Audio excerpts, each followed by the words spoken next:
ओम नमः सिद्धेभ्य।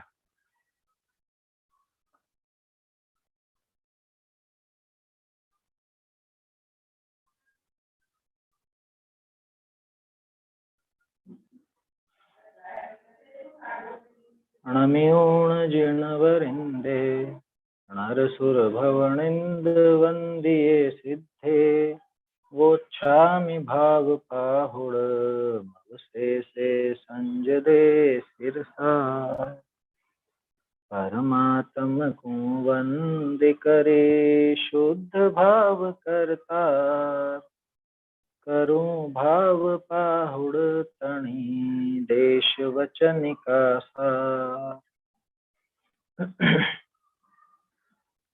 भाव पाहुड़ ग्रंथ पर अपनी चर्चा चल रही है और अध्यात्म की बिल्कुल पराकाष्ठा जैसी बात यहाँ पर अपन देख रहे हैं। कल जो बात आई थी 58वीं गाथा में, क्या कहा आचार्य देव ने, ये जो कुछ भी नजर आता है, चाहे वो ज्ञान हो, दर्शन हो, चारित्र हो, इन सब में एक में ही हूं, अन्य कोई है ही नहीं, दूसरा कोई नहीं, मैं ही हूं इनमें सब। चाहे वो दर्शन हो, ज्ञान हो, चारित्र हो, प्रत्याख्यान हो, योग हो, संवर हो, त्याग आदि हो, संयम हो, कुछ भी हो। वो योग कहा ना, योग माना वो आत्मलीनता की बात है। यहाँ पे ध्यान, आत्मा के ध्यान को योग कहा है। उस योग में भी मैं ही, हर जगह मैं ही मैं हूँ बस। ये तो बहुत घमंड जैसी बात लगती है। घमंड है क्या इतना? घमंड नहीं है, ये असलियत है। ये क्या, ये कौन की ये भी मैं, इसमें कौन की इसमें भी मैं। बहुत बढ़िया गाथा है। गाथा बोल लेते हैं एक बार, फिर करते हैं चर्चा। आदाखु मज्जणाणे आदा में दंसणे चरितेय आदा पच्चखाणे आदा में संवरे जोगे आदाखु मज्जणाणे आदा में दंसणे चरितेय आदा पच्चखाणे आदा में संवरे जोगे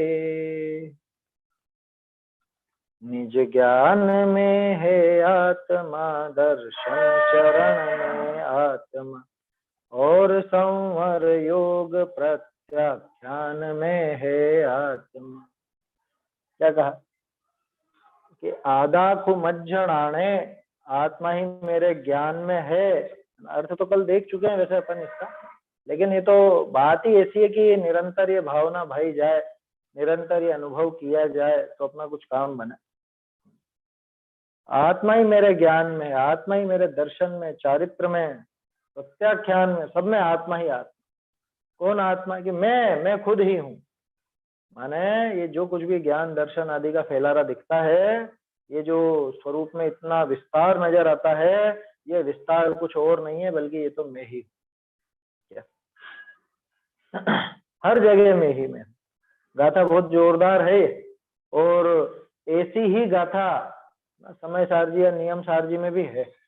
यहाँ पे सप्तमी का प्रयोग किया, वहां पे सप्तमी का नहीं करा प्रयोग। वहां पे ऐसा लिख दिया आदाखु मज्जणाणम, आत्मा ही मेरा ज्ञान है या मेरा ज्ञान ही आत्मा है, मेरा दर्शन चारित्र भी आत्मा है। आदा पच्चखाणम, आदा में संवरो जोगो जोगम, इस तरह से कुछ गाथा है वहां भी दी। तो आचार्यों की विशेषता होती है, उनको कोई बात बहुत प्रिय हो तो हर जगह देते हैं। ऐसा कोई स्थान नहीं छोड़ते जहां वो उस बात को कहने से चूका। जैसे अपन ने टोडरमल जी के संदर्भ में देखा, टोडरमल जी को शास्त्राभ्यास की प्रेरणा देना इतना रुचता था, और शास्त्राभ्यास का खास तो तत्व विचार, तो उन्होंने हर जगह, जैसे अभी त्रिलोक सार का अपन ने पीठिका देखी, त्रिलोक सार की पीठिका में भी वो शास्त्राभ्यास की प्रेरणा है। सम्यक ज्ञान चंद्रिका की पीठिका में शास्त्राभ्यास की प्रेरणा दी, प्रशस्तियों में शास्त्राभ्यास की प्रेरणा दी। एक ग्रंथ बता दो जिसके अंदर शास्त्राभ्यास की प्रेरणा नहीं दी उन्होंने। आत्म स्वरूप की प्रेरणा निधि को। ये आचार्यों को जो बात प्रिय लगती थी वो अपने हर एक ग्रंथ में कहीं ना कहीं उसको देते ही थे। ऐसे वो अलिंग ग्रहण की गाथा वो आएगी इसके अंदर, वो भी उन्होंने हर ग्रंथ में दी है, कुंद आचार्य देव ने, हर ग्रंथ में मिलेगी उनको। ऐसे ये गाथा भी 2-3 जगह पर है, और ज्यादा भी हो सकती है। अपने को तो ध्यान समय सार जी और इनका आया तो वो एकदम से याद आ गई कि भाई आत्मा मेरे ज्ञान में है, ये बात तो यहाँ, वहां आत्मा ही मेरा ज्ञान है या वो ज्ञान मेरा आत्मा ही है।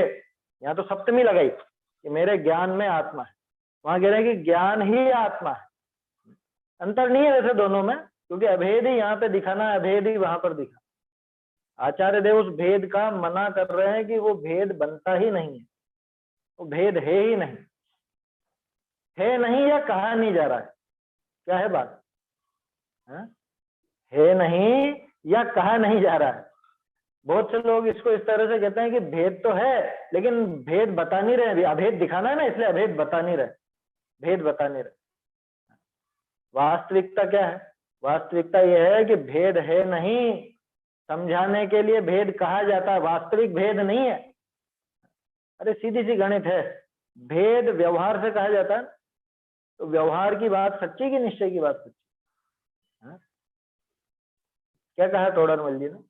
निश्चय नहीं का जो निरूपण है उसको तो ऐसा जानना कि वस्तु स्वरूप ऐसा ही है, और व्यवहार से जो निरूपण किया गया हो वो ऐसा है नहीं, पर कोई लाग लपेट से, कोई किसी का उपचार करके, कोई उपकार कर, किसी के उपकार से, संयोग से, सहचर से, सहकार से, किसी भी बात से उस पर ऐसा आरोप लगा दिया गया, वास्तव में वैसा है नहीं, ऐसी बात है। तो व्यवहार की बात सच्ची होगी क्या? ये अपने को बोलने से पहले सोचना चाहिए। क्या जो लोग कहते हैं ना ऐसे कि भेद है लेकिन अभी अभेद को दिखाना है ना इसलिए भेदों को गौण कर दिया, अरे भेदों को गौण नहीं किया, यहाँ भेद नहीं है, यहाँ यूं लेकर के चलना।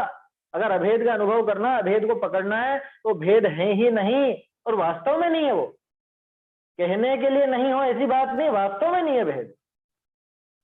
कि फिर इनके अलग अलग नाम कैसे? अरे अलग अलग नाम है, बस इतना ही भेद है, वास्तव में भेद रूप थोड़े ना है वो। ज्ञान दर्शन चारित्र क्या भिन्न भिन्न है क्या? अलग अलग है क्या?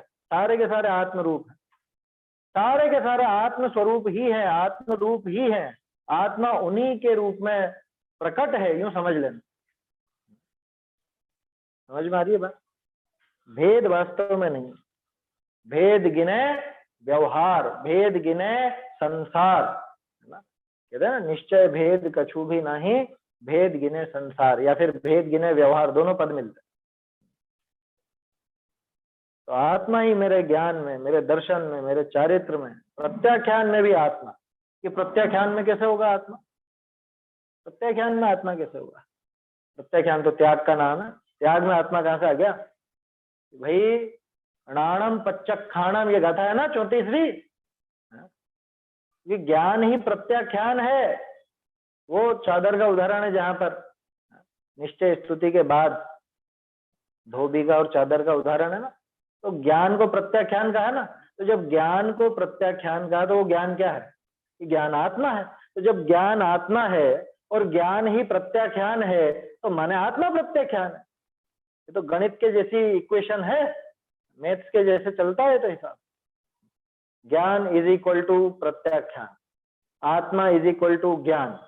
तो क्या निकला, क्या सिद्ध हुआ कि आत्मा इज इक्वल टू ज्ञान इज इक्वल टू प्रत्याख्यान, माने आत्मा इज इक्वल टू प्रत्याख्यान।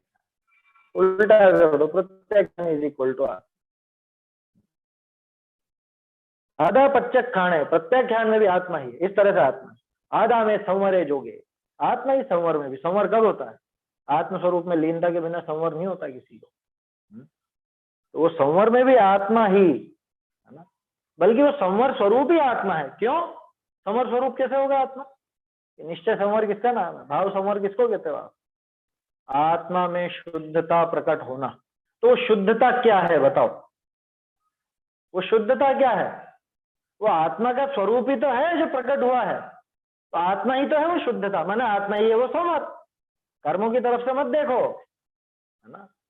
संवर को कर्मों की तरफ से कहना तो व्यवहार का काम है, आत्मा खुद उस शुद्धता रूप है, उस शुद्ध स्वरूप है, इसलिए आत्मा स्वयं ही वो संवर है। जोगे, योग में भी, यहाँ योग का अर्थ मन वचन काया नहीं है ना, यहाँ तो योग का अर्थ आत्म स्वरूप में लीनता का। तो लीनता माने क्या, आत्मा आत्मा ही हो गया बस। तो आत्मा ही आत्मा, हर जगह आत्मा। ऐसा कुछ भी कोई वस्तु या कोई ऐसा गुण, कोई पर्याय नहीं है कि जो आत्म रूप नहीं। समझ में आई बात। तो द्रव्य गुण पर्याय का जो पूरा विस्तार है, और जो सारे भेद किए जाते हैं शक्तियों के, धर्मों के और चीजों के भी, उन सब में एकमात्र मैं ही मैं हूं। भेद देखने लग जाओगे तो व्याख्या में उलझ जाओगे, और भेद देखना नहीं है, वहां उन सबका अभेद रूप एक अखंड जो आत्मा, उसको पकड़ना है। इस वजह से इन सब भेदों पर से दृष्टि हटाई जाती। तो भेद हुए ना, लेकिन अरे भेद है ही नहीं, ये समझाने के लिए पहले जो भेद बताए थे अब उनको नकार दो, या अब नकार दो उनको। एड्रेस लिखा जाता है ना, क्या लिखते हैं एड्रेस में, पहले आपका वो मकान का नाम या नंबर लिखेंगे, गली मोहल्ला जो भी है वो लिखेंगे, फिर कौन सा एरिया कहलाता है वो है, उस एरिया के बाद उस शहर का नाम आएगा, जिले का नाम आएगा, राज्य का नाम आएगा, तो कदाचित विदेश से लिखी गई हो तो भारत का भी नाम आएगा। ये सारी चीजें है ना वहां। अब ये बताओ कि जो बिल्कुल घर में घुसने को तैयार खड़ा है, अब उसको उस मोहल्ले से और वो क्या बोलते हैं, उसका जो एरिया है, उस एरिया से, उस शहर से, उस राज्य से या भारत से या वो पिन कोड से क्या काम है, वो इतने सारे विस्तार से अब क्या काम है। अभी भी वो दरवाजे पे खड़ा हो गया, वो सब पढ़ेगा क्या कि भारत में होना चाहिए ये भारत। अरे तू वही दरवाजे के बाहर ही खड़ा भैया, अब कहाँ भारत और राजस्थान और वो जिला और वो शहर और क्या क्या क्यों देख रहा है। समझ में आ रही है बात। तो वो सब जो विस्तार किया गया था, भेद किया गया था, वो समझाने के लिए किया गया था, घर तक पहुंचाने के लिए किया गया था। अब जब घर का दरवाजा खुल चुका है और घर में सामने प्रवेश करने को तैयार ही खड़ा है, अब वो पते को मत ढूंढते फिरो, अब उस पते पे माथा मारी मत करो कि इसमें ये भी है, ये भी है, ये भी है, ये वाली गली, ये वाला मोहल्ला, ये वाला एरिया, ये वाला शहर, ये वाला जिला, इसकी कोई आवश्यकता नहीं। अब सीधे प्रवेश करो अंदर, बस इतनी बात। तो इसलिए ये पक्का मानना कि एक भी ये जो भेद रूप वस्तुएं, ये एक भी नहीं है, ही नहीं है, बिल्कुल नकार दो एकदम एक झटके में, है ही नहीं है। जो कुछ है सब आत्मा आत्मा आत्मा ही। अच्छा, रटने से नहीं होगा, है ना, ये रटने से नहीं होगा, ये तो आत्म स्वरूप की समझ होती है और वहां लीनता होती है, तो स्वयं में ये काम बनता है, ऐसा समझ।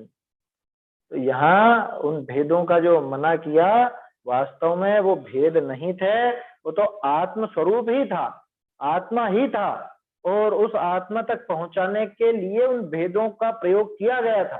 लेकिन अब उन भेदों को नकारना है, अब उन भेदों की तरफ देखोगे तो आत्म स्वरूप का वो आस्वादन नहीं हो पाएगा, इसलिए उन भेदों को साफ नकार के और वो आत्म रूप ही दिखाया गया। भेद थे नहीं, समझाने के लिए बताए गए। ठीक है, ये गाथा की चर्चा तो कल कर ली थी अपन ने, बढ़िया है। लेकिन सम्यक सन्मुख मिथ्या दृष्टि की आगे की भूमिका है ना। हाँ, कह सकते हैं सम्यक तो सन्मुख मिथ्या दृष्टि भी यही भावना भाग करके आत्मलीन होता है, सम्यक दृष्टि को भी यही भावना होती है। और यहाँ तो भावलिंगी का प्रकरण है, तो भावलिंगी मुनिराज जो हैं उनको भी यही तो आलम्बन रहता है, और क्या रहता है। किस आधार पर उनको इसकी इतनी प्रैक्टिस है कि वो हर अंतर मुहूर्त में यूं चुटकी बजाते ही वो लीन हो जाता है। चुटकी बजाना तो अपन कह रहे हैं, टाइम तो उनको भी लगता है, लेकिन उनको फटाफट हो जाता है काम, श्रावक को समय ज्यादा लगता है। भावना यही चलेगी, इसके बिना कैसे बताओ आत्मा का कैसे अनुभव करें। इन भावों के बिना, ऐसे जो भाव बताए गए हैं, इन भावों के बिना, ऐसी भावना के बिना वो आत्म स्वरूप का अनुभव कैसे कर सकते, होगा ही नहीं। आत्म स्वरूप को अगर नहीं समझेंगे तो वो बन ही नहीं सकता, उसमें लीनता नहीं हो सकती। चलिए आगे का देखते हैं। जब ये सम्यक दर्शन होता है तब जो उपशम करते हैं तो मुनिराज को पता चलता है अंदर से कि उपशम हुआ है, चाहे हुआ है? नहीं चलेगा। वो कर्मों की दशा है। देखो, उपशम, क्षय, क्षयोपशम, ये चीजें कोई मुनिराज सोच करके नहीं करते। मुनिराज छोड़ो, कोई नहीं करता। कोई अगर कर सके तो उपशम या क्षयोपशम करेगा ही क्यों? क्षय की क्यों नहीं कर लेगा? है? तो एक बात तो ये है कि कोई सोच करके नहीं कर सकता। दूसरी बात यह है कि ये होते भी हैं तो पता नहीं चलता, केवल ज्ञानी जानते हैं, है ना। जिसके हो रहा है उसको खुद को पता नहीं चलेगा। वहां पता करने जाए तो आत्मा का स्वाद कैसे ले? तो कर्मों का स्वाद आएगा कि हाँ ये उपशम हुआ, ये क्षय हुआ, ये क्षय उपशम हुआ, है ना। उनको पता नहीं चलता। उनको क्या, किसी को पता नहीं चलता, केवल ज्ञानियों को छोड़। ऐसी बारीक बात। उपशम हुआ या क्षय हुआ या क्षयोपशम हुआ, वो स्वयमेव हो जाता है। देखो, काम ऑटोमेटिक है सारा का सारा। इधर आत्मा का काम ऑटोमेटिक हो रहा है आत्मा में, और उधर कर्मों का काम ऑटोमेटिक उनमें हो रहा है। ना आत्मा सोच करके उनमें कुछ कर रहा है, ना आत्मा को पता चल रहा है कि इधर क्या हो रहा है। वो काम ऑटोमेटिक होता है। उपशम से जब क्षयोपशम में आएगा तब तो पता चलता हाँ। होगा कि नहीं चलेगा, नहीं चलेगा। तो जो गिरेगा मतलब तीसरे में, दूसरे में, तो जो जब भी पता नहीं चलता। देखो, गिरने वाले को ये पता नहीं चलेगा कि मैं गिर रहा हूं। जब लंबा समय निकल जाएगा तो उनको महसूस हो जाएगा कि अपने बहुत समय हो गया, आत्मानुभव हुए, मैंने अपना, वो एक अनुमान से ही पता चलेगा, उसका अनुभव नहीं होता, उसका अनुभव नहीं होता। अरे मिथ्या दृष्टि को अपने मिथ्यात्व गुणस्थान का पता नहीं चल पाता है। वो तो झूठे ही सोच लेता है मैं तो सम्यक दृष्टि हो गया हूँ, है? बोलो, मिथ्या दृष्टियों की ऐसी हालत है। सम्यक तो सन्मुख मिथ्या दृष्टि जानता है कि हाँ अभी आत्मानुभव नहीं हुआ है, तो उसको तो खुद की दशा का मालूम रहता है ना। लेकिन अच्छा, एक और चीज, सम्यक दर्शन हुआ ये पता चलेगा क्यों? क्योंकि वो स्वाद पूर्वक होता है, अनुभव पूर्वक होता है ना। लेकिन अब मैं इससे उलट दूसरी बात कर रहा हूं। जैसे किसी जीव के अपन ने जो देखा कि अनंतानुबंधी का संयोजन काल 6 महीने का, ठीक है ना। अनंतानुबंधी का संयोजन काल 6 महीने का, माना कि सम्यक दृष्टि जीव अगर ज्यादा से ज्यादा बिना आत्मानुभव के रहे तो 6 महीने रह सकता है, ज्यादा से ज्यादा, बताया, ज्यादा से ज्यादा, है ना।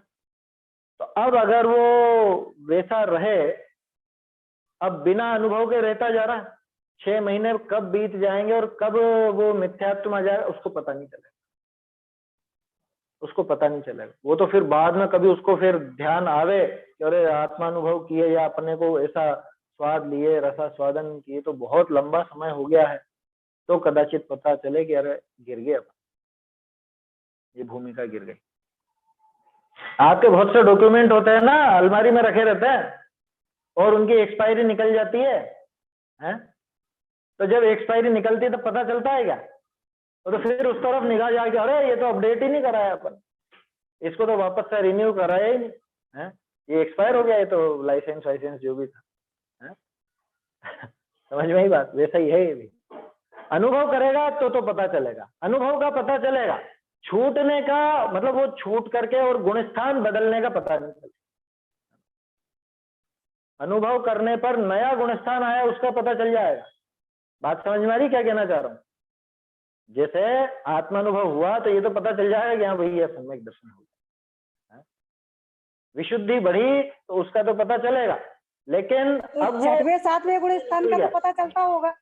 बिल्कुल बिल्कुल चलेगा, उसका तो चलेगा। आत्मलीनता और बिना आत्मलीनता उसका तो नहीं पता चला।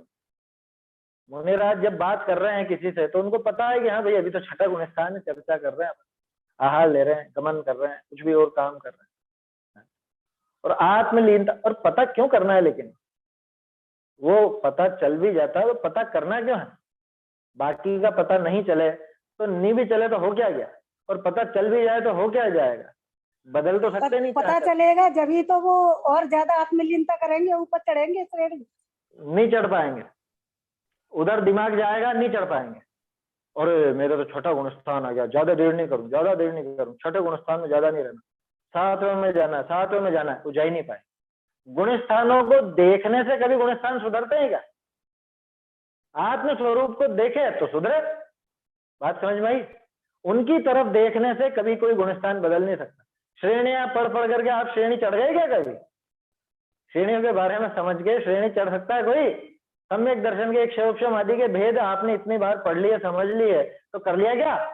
उनको देख करके नहीं होता। करणान योग उन वस्तुओं का ज्ञान कराता है। ठीक है, वहां अपना उपयोग लग जाता है, अपन समझ लेते हैं, समझा देते हैं, या और भी काम हो जाता है, लेकिन उनको उनकी तरफ दृष्टि देने से कोई उनमें सुधार कर लेवे ऐसा नहीं। सुधार इधर देख के होगा। साइकिल चलाते हो तो क्या देखते हो? मतलब जो भी चलाता है साइकिल, अब वो पेडल देखेगा कि पेडल मार रहा हूं, तो पेडल को देख के चलाएगा, साइकिल कहाँ जाएगा? हैंडल संभालना, तो हैंडल को देखता रहूंगा तो कहाँ जाएगा? तो सामने देखेगा कि सामने सामने तो कुछ है ही नहीं, साइकिल पे बैठा है, पेडल मार रहा है, हैंडल संभाल रहा है, और सामने देखा है कि हाँ, देखेगा सामने और इधर चलती जाएगी साइकिल। आया समझ में? यही होता, यही पद्धति है, और कोई पद्धति नहीं। तो ये ऐसा है, मतलब कुछ काम तो ऐसे होते हैं कि जिनमें उन्हीं की तरफ देखकर करना पड़ता है। यहाँ पे ये इस तरह का कार्य है कि उस वस्तु, मतलब वो जैसे गुणस्थान की बात कर रहे हैं, तो गुणस्थान आदि को देखते देखते तो गुणस्थान नहीं सुधर। देखना है आत्मस्वरूप, निशाना दूसरी तरफ देख करके लगेगा यहाँ। वही अर्जुन का उदाहरण है ना एक, और वो सभा में अपने नहीं है, वो नीचे देखा, देख नीचे रहा, निशाना ऊपर लगा रहा, क्या वैसी स्थिति। आत्मा को देखा जाता है और इधर कर्म तड़ातड़ टूटते, और कर्मों को देखने पे कर्म टूटते ही नहीं। आया समझ? जिस समय हो आत्मदृष्टि, कर्म थर थर कांपते हैं, भाव की एकाग्रता लगी। एकाग्रता तो भावों में, और छोड़ खुद ही भागते। ये इधर अपने आप भग जाते हैं, मैं कर्मों को भगाऊं, मैं कर्मों को भगाऊं, नहीं भगा सकता। मैं कर्म का क्षय कर दूं, क्षय उपशम कर दूं, उपशम कर दूं, नहीं कर सकता। उनको देखते देखते तो किसी को कुछ भी नहीं होगा, जिनके भी होगा वो उनको नहीं देख रहे हो। ये श्रेणी होती है ना, श्रेणियों की चर्चा अपन करते हैं। मुनिराज तो श्रेणी के बारे में विकल्प तक नहीं लाते। जो श्रेणी चढ़े हैं उनको ये मालूम भी नहीं पड़ता कि मैंने कौन सी श्रेणी चढ़ी और कौन से गुणस्थान में आ गया और कौन से आ गया, या आकर के वापस नीचे आ गया, क्या हो गया। समझ में आ रही बात? या तो पार ही हो जाते हैं, बिल्कुल केवल ज्ञानी हो जाते हैं तो सब पता चल जाता, और या फिर गिर के वापस नीचे आ जाते हैं तो पता चल जाता है श्रेणी टूट गई। बस बीच में क्या क्या हुआ, कैसे किस पे चढ़े, कितनी देर रहे, वे कैसे नीचे गिरे, कुछ मालूम नहीं पड़ता। ऐसा है। तो श्रेणी चढ़ने वाले तो श्रेणी की सोचते नहीं है, और जो श्रेणी चढ़ नहीं पा रहा है वो श्रेणी की सोचे जाता है। ये ऐसी विचित्रता है, क्या करो। ठीक है, समझने का भाव आता है तो समझते भी हैं, है ना। वो पद्धति समझ में आती है, उससे जैन दर्शन की महिमा भी ख्याल में आती है, जीव के भावों की विचित्रता भी ख्याल में आती है। लेकिन वो सिर्फ उपयोग वहां रमाने जितना ही उनकी उपयोगिता समझना, वास्तव में तो उन सबसे दृष्टि हटा करके यहाँ तो कह रहे हैं कि देखो वो तो बातें कहाँ गई, यहाँ तो ज्ञान दर्शन चारित्र आदि के भेद रूप भी में नहीं, इनसे भी दृष्टि हटवाई जा रही है। 7वीं गाथा में जैसा किया था, क्या कहा था उन्होंने कि ज्ञान दर्शन चारित्र की बात मत करना, ऐसा कहा था। क्या कहा था? है ही नहीं, न वीणाणम न चरित्रम न दंसनम, जान गो शुद्ध। ये गायक तो एक शुद्ध भाव है, इनकी चर्चा मत करो, ऐसा नहीं कहा। उन्होंने कहा है ही नहीं है ही नहीं, इतना नकार दिया। यहाँ नहीं है, बिल्कुल नहीं है, क्योंकि तुम जो देखते हो उस रूप से तो बिल्कुल भी नहीं। तुम कहते हो ये ज्ञान है, ये दर्शन है, ये चारित्र है, ये अलग अलग कुछ भी नहीं है। समझ में आ रही बात? अपन इन सब की कितनी कितनी व्याख्या करने लग जाते हैं, कितना सोचने लग जाते हैं, इसके इतने भेद और इसकी ऐसी पर्याय और इसके उदय में ऐसा, ऐसी दशा और वैसी दशा, तरह तरह की बातें। इसलिए आचार्य देव ने कहा कि तू दिमाग साफ कर बिल्कुल, क्या कि ये है ही नहीं, देख ही मत इनकी तरफ। इनको देखेगा तो निशाना नहीं लगा पाएगा। इसलिए लिख दिया उनने, राधा खूब मत जनाना है कि मेरे ज्ञान में आत्मा ही है, मेरे चारित्र में आत्मा है, दर्शन में आत्मा है, प्रत्याख्यान में आत्मा है, ये जो भी संवर योग आदि है इन सब में भी आत्मा है। ऐसी बात है। देखो आगे का देखते हैं, ये गाथा तो कल देख ली थी अपन ने, आगे और बढ़िया, बहुत बढ़िया गाथा आ रही है। आगे इसी अर्थ को दृढ़ करते हुए कहते हैं, एगो में सस्य दो अप्पा, प्राण दंसन लक्षणों शेषा में बाहिरा भावा सौवे संयोग लक्षणा एगो में सस्सदो अप्पा प्राण दंसन लक्षणों शेषा में बाहिरा भावा सौवे संयोग लक्षणा। अरे मेरा एक शाश्वत आत्मा दृग ज्ञानमय अवशेष जो है भाव वे संयोग लक्षण जान। ये भी गाथा ऐसी लगती है जैसे बहुत जगह प्रयोग में आई। योग सार आदि में तो इस तरह की बहुत सारी गाथाएं मिलेंगी, सब यहीं से पैदा हुई है वो सब चीजें, है ना। और इससे मिलती हुई गाथाएं अभी देखेंगे अपन। देखो अर्थ देख लेते हैं।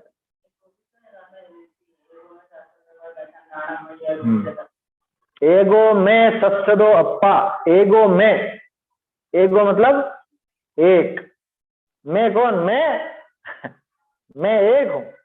एगो में सत्सदो अप्पा, सत्सदो मतलब शाश्वत, है ना। शाश्वता, शाश्वता शब्द का प्रयोग किया भागचंद जी ने। सत्सदो अप्पा कि मैं आप आत्मा, मैं एक शाश्वत आत्मा ऐसा हूं। ज्ञान दर्शन लक्षणों, ज्ञान और दर्शन लक्षण। ये बात सुन के उछाला आता ही नहीं है, वो सुनता आ रहे ना वर्षों से कि जीव कैसा है कि ज्ञान दर्शन में, ये ज्ञान दर्शन में, ये तो बच्चों को ही मालूम है, इसमें क्या विशेष बात। ये रटंत विद्या में मालूम है, अनुभव कहाँ किया। यही चीज है जिसका अनुभव किया जाए कि ज्ञान दर्शन लक्षण वाला। क्या लिखा समय सारथी में, क्या लिखा है 24वीं गाथा में, सौवन्नु नान दिठो जीवो उपयोग लक्षणों नित्यम। जीव उपयोग लक्षण वाला है, नित्य। नित्य की बात भी आ गई सत्सदो है, उपयोग लक्षण है, ज्ञान दर्शन की बात आ गई, उसी से निकला वो उपयोग लक्षणम। आया समझ में। दूसरा अध्याय का जो कौन सा 8वां है, 9वां है, 9वां सूत्र शायद 8वां होगा, 8वां है। तो वो उपयोग लक्षण वहीं से निकला है, जीवो उपयोग लक्षणों नित्यम, 24वीं का था। यहाँ पे भी ऐसा ही कह रहा है, ज्ञान दर्शन लक्षणों, ज्ञान दर्शन लक्षण वाला। सैकड़ों गाथाओं में ज्ञान दर्शन लक्षण बताया जीव। क्या यहाँ बहुत बार पढ़ा है, सब बहुत बार पढ़ा। अरे क्या पढ़ा है, कुछ भी नहीं पढ़ा है। ज्ञान दर्शन लक्षण वाला मैं हूं, ये बात हजारों बार सुनने के बाद अब उसमें उछाला ही नहीं आता। इसको पहली बार सुना था जब भी उछाला नहीं आता था। जिसको अपने आत्म स्वरूप की पकड़ ना हो, आत्म स्वरूप को नहीं पहचानना हो, वो इस बात को कि हाँ मालूम है तो मालूम है, आगे बढ़ो, उसको तो ऐसा लगेगा आगे बढ़ो। अरे सारा खेल इसी पे टिका हुआ है, क्योंकि ये जीव अन्य द्रव्य से खुद की भिन्नता क्यों नहीं मान पाता, इसलिए नहीं पकड़ पाता।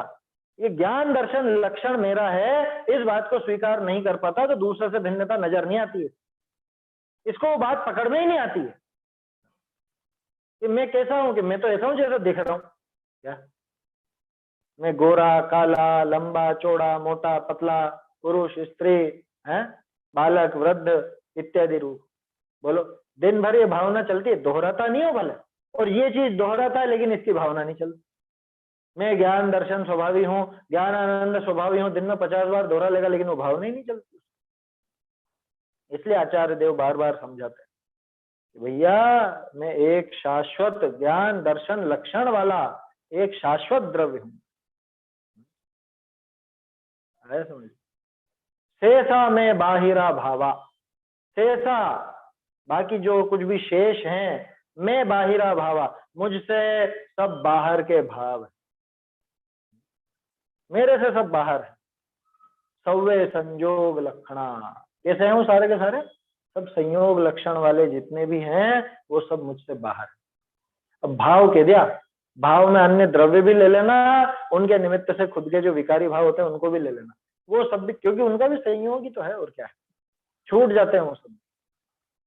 वो राग आदि की पर्याय वो कितनी देर की, उसका भी संयोग मात्र ही है, छूट जाता है वो, उन सबको भी बाहर में कहा। देखो भावना 32 में नहीं आता, कितनी बार तो दोहरा लिया अपन ने। वो जो कुछ बाहर है सब पर है, कर्माधीन विनाशी। अक्षय है, शाश्वत है आत्मा, ये शाश्वत आ गया। अक्षय है, शाश्वत है आत्मा, निर्मल ज्ञान स्वभाव, ये ज्ञान स्वभाव आ गया। नान दंसन लक्षण। जो कुछ बाहर है सब पर है, जो कुछ बाहर है सब पर है? सारे के सारे पर हैं। तेसा में बाहिरा भावा, बाहर हैं सारे के सारे। सव्वे संयोग लक्षण, तो कर्मों के उदय से मिल गए, संयोग हो गया, और लेकिन है तो वास्तव में सारे के सारे पर। कौन कौन आएंगे इसमें? कौन कौन आएंगे? ये शरीर आ गया तो शरीर से जुड़े हुए तो सारे ही आ गए, है ना। घर वाले भी आ गए, घर भी आ गया, वस्त्र वगैरह सब आ गए, रुपया पैसा है, सारी वस्तुएं, सारे जगत के जीव और सारे उनसे संबंध, और ये शरीर, शरीर से संबंधित अन्य सब वस्तुएं, चाहे वो जीव हो चाहे अजीव हो, वो सारे के सारे मुझसे बाहर है। क्या है गाथा 38? गाथा 38 भी है ना। अहम एक को खलु शुद्धो दंसन नाण मयो सदारू, नहीं 38वीं गाथा। अहम एक को खलु शुद्धो दंसन नाण मयो सदारू, ऐसा ये की यही बात है वहां पे, यही बात। और 72वीं में भी यही है, अहम एक को खलु शुद्धो निम्ममो नाण दंसन समग्र। वहां निर्ममत्व की बात आ गई, निर्ममत्व की बात आई थी ना 57 में। क्यों निर्मम? कि मेरे हैं ही नहीं, क्या करूं इनका? जो हो मेरे तो उनसे ममत्व भी रखूं, लेकिन ये मेरे हैं ही नहीं तो इनसे ममत्व रख के क्या करूंगा?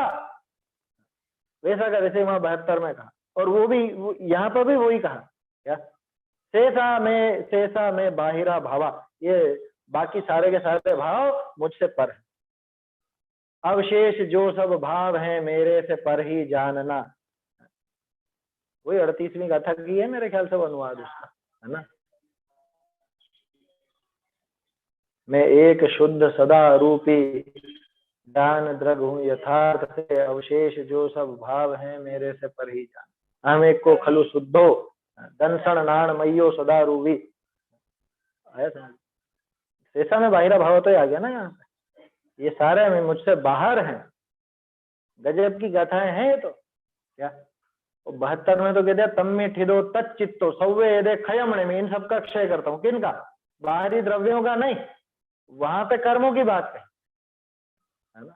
उन सब कर्मों का मैं नाश करता हूँ, आश्रव भाव का नाश करता हूँ। आश्रव भाव की बात है वहां। तो आश्रव भाव किसकी वजह से हुआ? कि जो मेरे नहीं थे उनको मैं मेरा मानता रहा, उनके अपनेपन में मेरा जीवन चला गया। बिल्कुल जो अपना नहीं उसके अपनेपन में जीवन चला गया, पर मैं अपनापन करके हाँ मैं अपने से छला गया। पर द्रव्य जो मेरे थे नहीं उनमें अपनापन करके मैं चला। हाँ, तो इसलिए तो अपन ने शुरू में देखा ना, जो मुख्य बात होती है आचार्य देव के दिमाग में वो हर जगह देते हैं, हर जगह। हाँ हो जाएंगे ना, कोई बड़ी बात थोड़ी ना उसमें। 38वीं गाथा और 72वीं गाथा में तो बहुत बार ऊपर नीचे की लाइनें मिल जाती, तो एक जैसी बातें हैं उसमें, क्या बड़ी बात। वही बात वहाँ 7वीं गाथा में है, उसी का विस्तार ये 38वीं में 72वीं में और भी गाथाओं में है। ये तो प्रसिद्ध गाथाएं हैं जिनका नाम ध्यान आ जाते हैं, लगातार उनको पढ़ते रहो तो वही चीजें नजर आएंगी हर जगह, हर जगह वही नजर आएगी। वो तो अंदर अंदर सब जुड़ी हुई है आपस में, ऐसा है। एगो में सत्य दो प्राण दंसन लक्षण, ज्ञान और दर्शन स्वभाव वाला हूं और शाश्वत हूं। कैसा कहा देखो, एगो एक हूं, एक का मतलब, एक का मतलब यह है कि अनेक रूपता जिसमें दिखती हो वो कुछ भी मुझ में नहीं। पिछली गाथा में जो कहा कि ज्ञान दर्शन चारित्र आदि इन सब में भी मैं ही हूं, तो ज्ञान दर्शन चारित्र ये अनेक हो गए ना? नहीं, अनेक नहीं, मैं एक हूं। जीव तत्व की बात हो गई। हाँ, जीव तत्व की ही बात है, आत्मा की बात है ना। ये जीव तत्व का ही स्वरूप, इसी के आश्रय से सम्यक्त होगा आत्मानुभव, इसी के आश्रय। एक के लिए तो तीसरी गाथा में भी तो कहा ना, क्या, तो सर्वत्र सुंदर लोक में एकत्व निश्चय गत समय सर्वत्र सुंदर लोग। एकत्व ही सुंदर है, तो मैं एक हूं इसलिए मैं सुंदर हूं। ऐसे जीव को कैसे हीन भावना आ जाए बताओ? कैसे वो इस शरीर को, इसके पीछे कैसे पागल हो जाओ कि मुझे ऐसा दिखना और ऐसा दिखना, ऐसा चमकाना है शरीर को, कैसे पागल हो? जिसको अपना एकत्व ख्याल में आ गया, सुंदरता ख्याल में आ गई, अब वो सुंदर होने के लिए और क्या करेगा? है? जो खुद को सुंदर नहीं मानता हो वो सुंदर होने के लिए उपाय करेगा। समझ में आ रही है बात? भाई कौन चौपड़ेगा अपने चेहरे पे वो सब? है? जिसको लगता हो कि इसके बिना मेरा चेहरा सुंदर नहीं दिखता, वही तो सब लगाएगा ना। वो जो भी है सब मेकअप के सामान, आपके ये क्या बोलते हो इनको, ये क्रीम पाउडर, कॉस्मेटिक। कॉस्मेटिक का अर्थ ही कृत्रिम से है, समझ में आई बात? कृत्रिम यानी नकली। नकली सुंदरता कौन ओढ़ना चाहेगा? कि जिसको अपना असली सौंदर्य भाषित नहीं होता वो नकली सुंदरता के पीछे भाग। और जिसको ये पता चल गया कि मैं तो 3 लोक में सबसे ज्यादा सुंदर हूं, क्या कहते थे बाबूजी? बाबूजी तो कहते थे वर्ल्ड ब्यूटी, क्या विश्व में सबसे ज्यादा सुंदर मैं। ऐसा कई जगह बोले बाबूजी। वो होता है ना उसमें क्या है, वो मिस वर्ल्ड, मिस यूनिवर्स और ऐसे ऐसे बना देते। वर्ल्ड ब्यूटी, पूरे विश्व में सबसे ज्यादा सौंदर्यशाली कौन? कि मैं। क्यों? क्योंकि मैं एक हूँ। एगो में मैं एकत्व वाला हूँ। मुझ में ये भिन्न भिन्न पना नहीं, भिन्न भिन्न पदार्थों से मेरा संबंध नहीं। गंदगी वैसे भी दूसरों के संपर्क में आने पर होती। मैं तो जब रहा ही बिल्कुल निराला, एकदम अकेला, किसी से बिल्कुल अनटच, है ना, बिल्कुल छुआ नहीं जिस किसी ने मुझे, तो मैं गंदा कैसे हूं? राग की पर्याय भी मुझे छूती नहीं, राग की पर्याय भी मुझसे न्यारी, तो मैं गंदा कैसे हूं? और रागादि की पर्याय है कहाँ? मैं तो उनसे न्यारा ही, वो मेरी है ही नहीं, वो तो सब बाहरी भाव है। आया समझ? एगो, इसलिए कहा एक। फिर है सत्सदो, शाश्वत। शाश्वत मान ये शाश्वत धाम है ना, वो होगा शाश्वत है। अरे शाश्वत हमेशा रहने वाला कौन? कि मैं। कि वहां जाते हैं इतनी बार मरना पड़ता है, मरण का दुख होता है, कि अरे वो सब बातें मुझसे बाहर है, मेरे यहाँ पे आके फालतू की बातें मत करो। मैं मेरे वज्र किले में वैसा का वैसा व्यवस्थित मौजूद रहता हूँ। क्या? चाहे निगोद की एकदम सड़ी से सड़ी पर्याय हो, चाहे वो केवल ज्ञान, वीतरागता अथवा सिद्धत्व की इतनी बेहतरीन पर्याय हो, उन सभी पर्यायों से पार रहता हुआ मैं तो शाश्वत। वो पर्याय नष्ट हो जाती, मैं नष्ट नहीं होता। वो रागादि सारे विकारी भाव जिनसे तुम गंदगी बताते हो मेरी, वो सब यूं चले जाते हैं, चुटकी बजाते जाते। तो कैसे जाएंगे? अरे अपने आप चले जाते हैं, उनको भगाना थोड़ी ना पड़ता है, अपने आप जाते हैं। घड़ी में आप बजाते हो ना, आप बजाते हो घड़ी में, 9 बजाते हो, 10 बजाते हो, आप बजाते हो, ये कुछ भी नहीं करना उसमें, तो अपने आप बजती है। तो ऐसे ये पर्याय भी अपने आप आती है और जाती है। और मैं तो ज्यों का त्यों, ढीम का ढीम स्थिर रह जाता हूँ। आया समझ? कैसी भी दशा हो, कैसी भी दशा, उन दशाओं से बिल्कुल अनछुआ रहता हूं, अनछुआ। क्या? उनमें मेरा कुछ भी अंश जाता नहीं, उनका कुछ भी अंश मुझ में आता नहीं। किनकी बात कर रहे हैं? अन्य द्रव्यों की नहीं, इन पर्यायों की। इसलिए मैं शाश्वत हूं। पर्याय रूप होता तो कब का नष्ट हो चुका होता। जो खुद को मनुष्य मानता है उसको नष्ट होने का डर लगेगा, क्योंकि मनुष्य पर्याय नष्ट हो जाता। जो खुद को बड़ा, बूढ़ा, बच्चा, जवान, स्त्री, पुरुष मानता है उसको नष्ट होने का डर रहेगा। कहने में समस्या नहीं है, कहने में तो व्यवहार से, जैसा लोक व्यवहार में कहा जाता है, खास बात है मानने की। मानता क्या है? देखो कैसी विचित्रता है। अज्ञानी खुद के शाश्वत रूप को देखता नहीं, इसलिए उसको शाश्वत दशा प्राप्त भी नहीं होती। ज्ञानी खुद को शाश्वत मानता है, जहां पे विनाशशील पर्याय भी चल रही हैं साथ में, लेकिन फिर भी खुद को शाश्वत मानता है, स्वीकार करता है, वो शाश्वत हो जाता है। माने पर्याय में भी शाश्वतपना आ जाता है। अभी तो आप कह रहे थे पर्याय तो सब नश्वर हैं, अरे व्यवहार से उसको शाश्वत पर्याय भी कह दिया जाता है, क्योंकि अब वो पर्याय बदलेगी नहीं। सिद्ध दशा में अब जो पर्याय प्रकट हो गए वो बारंबार वैसी वैसी पर्याय आती हैं, तो उनको शाश्वत पर्याय कह दिया जाता है। आया समझ? ऐसी बात है यहाँ। एगो में सत्सदो अप्पा, अप्पा माने खुद, मैं खुद, है ना, स्वयं की बात है, मैं हूं, किसी और की बात नहीं चल रही, कोई तीसरे की बात नहीं चल रही। ज्ञान दर्शन लक्षण, ज्ञान और दर्शन तो मेरा लक्षण है, इससे पहचान में आता है। देखो ज्ञान को मुख्य इसीलिए किया जाता है क्योंकि उससे जीव पकड़ में आ जाता है, उससे जीव की पहचान हो जाती है। नहीं तो लक्षण बनाने को किसी और को भी बना सकते थे, और भी अनंत गुण है ना, अस्तित्व वस्तुत्व आदि और दूसरे भी हैं, दर्शन चारित्र आदि वो सब भी हैं, लेकिन जीव पकड़ में किससे आता है? ये पकड़ में उस ज्ञान से आ जाता है, इसलिए ज्ञान को लक्षण बनाया जाता है।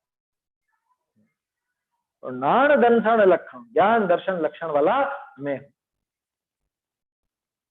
शेषा में बाहिरा भावा, और जितने भी शेष हैं, अवशेष जो कुछ भाव हैं, क्या शेषा, शेषा में बाहिरा भावा, जितने भी ये बाहरी भाव हैं। कौन से बाहरी भाव? ये शरीर आदि तो बाहरी है ही सही, वही भेद विज्ञान की पराकाष्ठा जो अपन ने देखी, क्या अन्य द्रव्य, फिर ये शरीर, शरीर के अंदर फिर वो कर्म, कर्मों के बाद वो राग आदि, और राग आदि के बाद आगे बढ़ के ज्ञान की खंड खंड पर्याय, उनको भी ले लेना। ये सब मुझसे बाहरी भाव, क्यों? ज्ञान की पर्याय भी बाहर, कि हाँ बाहर, क्योंकि वो पर्याय है, पर्याय है ना, पर्याय है तो बाहर।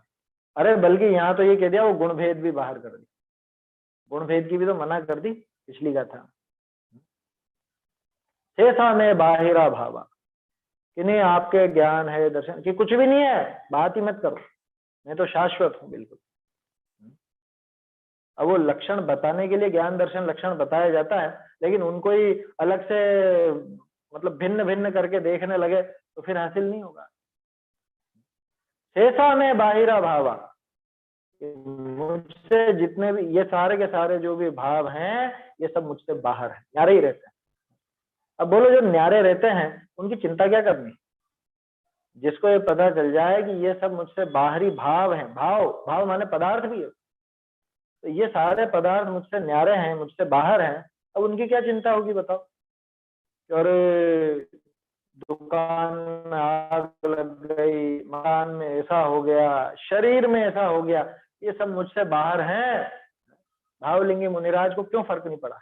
माथे पे तो सिगड़ी जल रही हो, इधर क्या हो रहा है? शेषा में बाहिरा भावा, सब बाहर।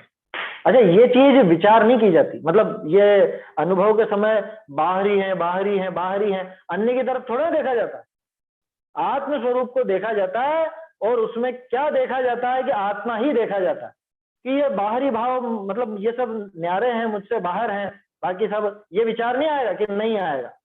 तो फिर यहाँ क्यों लिखा? यहाँ तो आप उस भावना को शब्दों में पिरो रहे हैं, आया समझ में? आत्मलीनता के पहले क्या भाव चलते हैं वो बता रहे हैं यहाँ पे। मुनिराज आत्मलीन होकर के क्या जानते हैं? ये शरीर मेरा नहीं, ऐसा, ये मैं नहीं हूं, ये मैं नहीं हूं, ये मुझसे बाहर, ऐसा। अरे उनकी तरफ देखेंगे क्यों?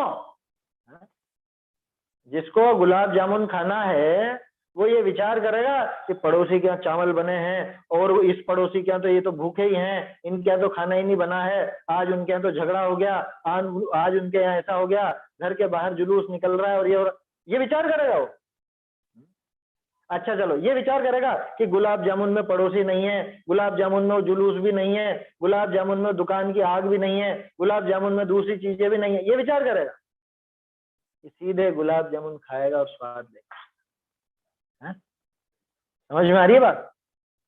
तो शेषा में बाहिरा भावा, ये विचार की बात है, ये विचारों तक ही सीमित रह जाता है, और ये आगे नहीं बढ़ता, और इन्हीं विचारों में अटका रह जाए तो भी आगे नहीं बढ़ता। समझ में आ रही है बात?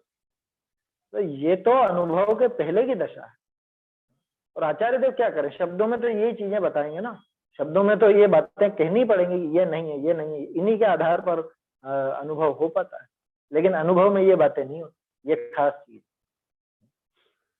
ऐसा में बाहिरा भावा, सव्वे संयोग लक्षणा, सारे के सारे संयोग लक्षण वाले हैं। संयोग लक्षण वाले मतलब, संयोग लक्षण वाले का मतलब है कि इनका वियोग होना निश्चित है, क्योंकि जिसका संयोग होता है उसका वियोग होता ही होता है, नियम है, नियम है ये। आप कह सकते हो केवल ज्ञान का संयोग होने के बाद वियोग कहाँ होता है? अरे पर्याय की तरफ से देखोगे तो वियोग तो होता ही होता है, प्रति समय वो पर्याय जा रही, नहीं भी उसी रूप में आ रही है, वैसी आ रही है, लेकिन जो थी वो तो गई, ये तो दूसरी आई है, भले उसके जैसी लेकिन दूसरी, तो वियोग तो उसका भी होता है।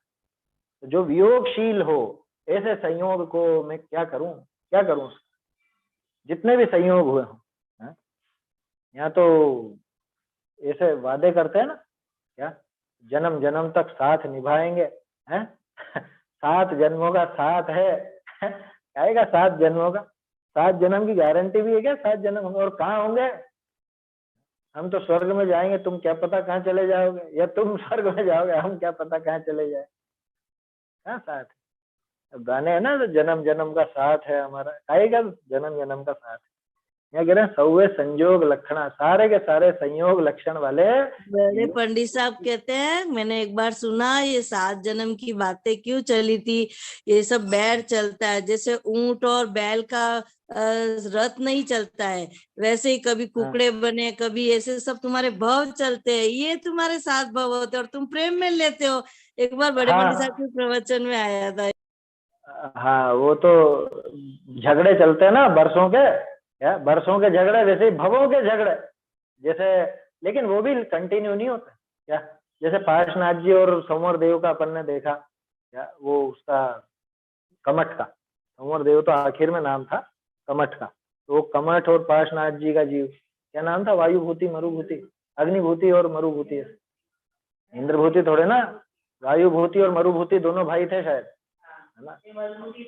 उसके बाद वो चलता ही रहा उनका झगड़ा, तो चलता कहाँ से रहा, ये तो जाता नरक और वो जाते स्वर्ग, है ना। फिर अगले भाव में मनुष्य बनते तब साथ मिलता, तो वो एक एक भाव छोड़ के चल रहा था, तो कोई साथ चलता नहीं है, वो चलने वाला नहीं है, आया समझ में। इसलिए ये जो भावनाएं हैं ऐसी साथ रहने की, अरे साथ रहो सबके साथ रहो, ठीक है प्रेम से रहना अलग बात है, लेकिन उसमें मोहित हो जाना वो तो बहुत गड़बड़ है। सबका साथ देना चाहिए, भले ही आपको उचित नहीं लगता हो, है ना, उचित नहीं लगता हो, लेकिन देखो समाज का साथ बनाए रखने के लिए ये सब भी जरूरी है। समाज तो वहां मिलेगा फिर तुम कहाँ पे, जहाँ एक दूसरे को तल के खा जाओगे, समझ में आ रही है बात, निगोद में आलू में पैदा हो जाओगे एक साथ, समाज ज्यादा सोचिए, सबको साथ रखने के लिए ये भी जरूरी है। अरे भाई झगड़ा करने की बात नहीं कर रहे हैं, किसी से बैर विरोध की बात नहीं कर रहे हैं, लेकिन उसके पीछे तुम धर्म का ही सत्यानाश कर दो, है? खुद के स्वरूप को ही भुला करके और वैसे ही उन रूप ही हो जाना चाहो बाहर में भी, क्या वो तो किसी भी दृष्टि से उचित।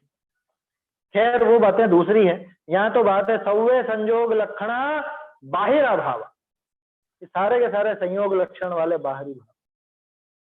देवशास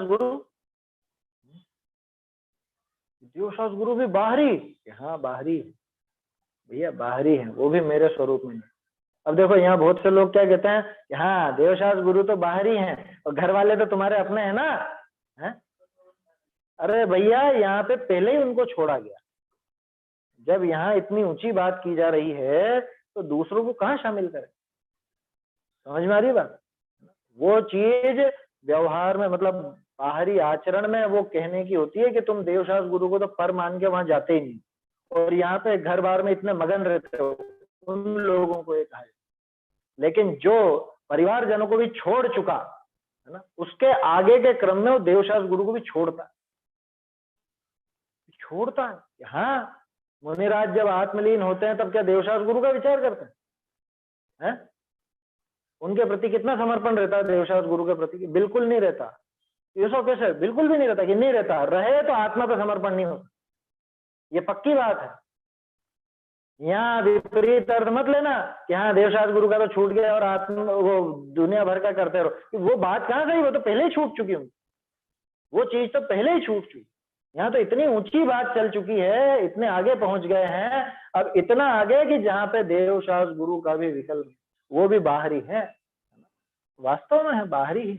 अरे जब खुद की विकारी पर्याय तक को बाहर कर दिया तो अब और किसको शामिल किया जाएगा, ये तो सोचो। ऐसा है तो देखो समय तो हो गया, ये गाथा बहुत जोरदार है, बहुत बढ़िया गाथा है क्या, तो कई जगह आपको देखने को मिलेगी इस तरह की बात। एगो में सत्सदो अप्पा, एक में शाश्वत आत्मा हूँ, ज्ञान दर्शन मई हूँ, नाण दंसन लक्षण, शेषा में बाहिरा भावा, ये सारे के सारे भाव मुझसे बाहरी हैं। कौन से? सौवे संयोग लक्षणा, जो कुछ बाहर है सब पर है, कर्माधीन विनाशी है। आगे ना बात, किनसे वो संयोग? कर्माधीन है, कर्मों के उदय से ऐसा संयोग हुआ और इसीलिए विनाशी है। संयोग हुआ इसलिए विनाशी, नष्ट होने वाला, ऐसी बात है। इसका अर्थ भावार्थ अपन कल देख लेंगे, क्योंकि बढ़िया है। अभी जल्दी जल्दी क्यों पढ़ो, इसको समय भी हो ही गया। गाथा बोल लेते हैं। एगो में सत्सदो अप्पाणान दंसन लक्षणों, शेषा में बाहिरा भावा, सौवे संयोग लक्षणा। अरे मेरा एक शाश्वत आत्मा दृग ज्ञान में, अवशेष जो है भाव वे संयोग लक्षण जान। चैतन्य का स्मरण प्रतिक्षण ही करो रे, भव के अनंत दुख को क्षण में हरो रे। अक्षय अनंत निज सौख्य निधान पाओ, गाओ अरे नित्य इसी के गीत गाओ। जिनवाणी स्तुति। जिन वाणी के सुने सो मिथ्यात मिटे, जिन वाणी के सुने सो मिथ्यात मिटे, मिथ्यात मिटे समकित प्रगटे, मिथ्यात मिटे समकित प्रगटे। जिन वाणी के सुने सो मिथ्यात मिटे, जैसे प्रात होत रवि उगत, जैसे प्रात होत रवि उगत, रैन तिमिर सब तुरत फटे। जिन वाणी के सुने सो मिथ्यात मिटे, अनादिकाल की भूल मिटावे, अनादिकाल की भूल मिटावे। अपनी निधि घट में उघटे, त्याग विभाव सुभाव सुधारे, त्याग विभाव सुभाव सुधारे। अनुभव करता कर्म कटे, जिन वाणी के सुने सो मिथ्यात मिटे। और काम तजी से वो या को, और काम तजी से वो या को, या बिन नहीं अज्ञान घटे। बुध जन या भव पर भव माही, बुध जन या भव पर भव माही। बाकी हुंडी तुरत पटे, जिन वाणी के सुने सो मिथ्यात मिटे, मिथ्यात मिटे समकित प्रगटे।